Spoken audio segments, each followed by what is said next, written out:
this world and this present social order that we have, it's not something to get attached to. It's not what we've been taught that it is.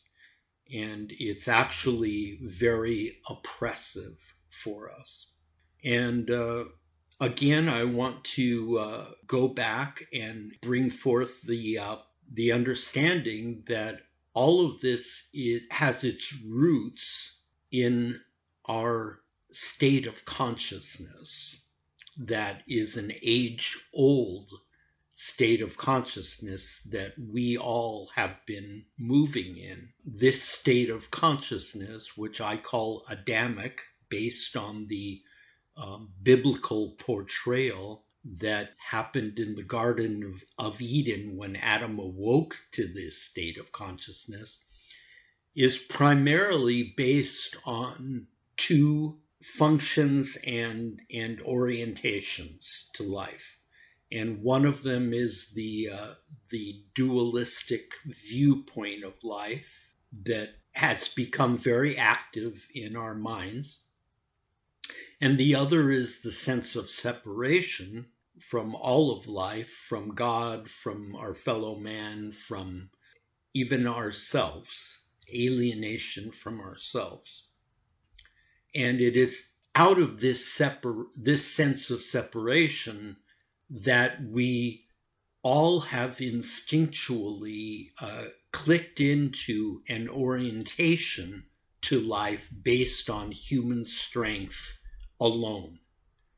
In other words, the orientation that we have been moving in for 6,000 years and are still moving in is self-preservation, self-reliance, self-determination, and human strength, ingenuity. That's our whole approach to life. We are the ones that are making our way, and if we don't do it, it's not going to happen.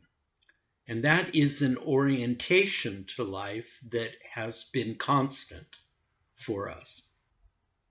But what both of these aspects of our state of consciousness have brought to pass is a social order that I've talked about before, and it's a social order that it needs to change, but we can't change it.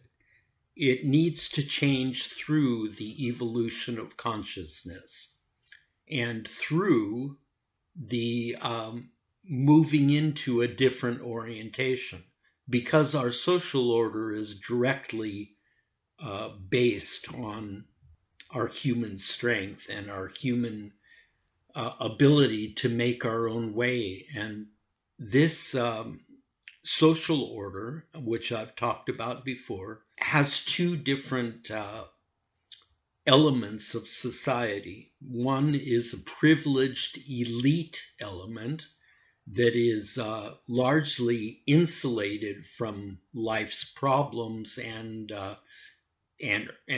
the pain of life through their great wealth and power. And the other segment of society is much larger, and unfortunately, the best word to describe this the life experience of this social segment is oppression, which means that life is very hard for us.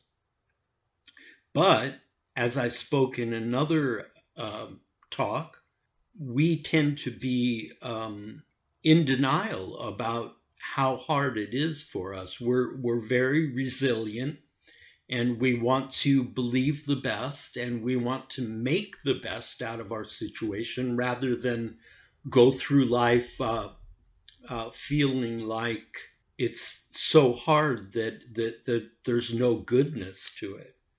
And so our culture has adopted this resilient tone, And almost all of us have become, this has been our outlook, is it's been one of more of denial about how hard it is for us.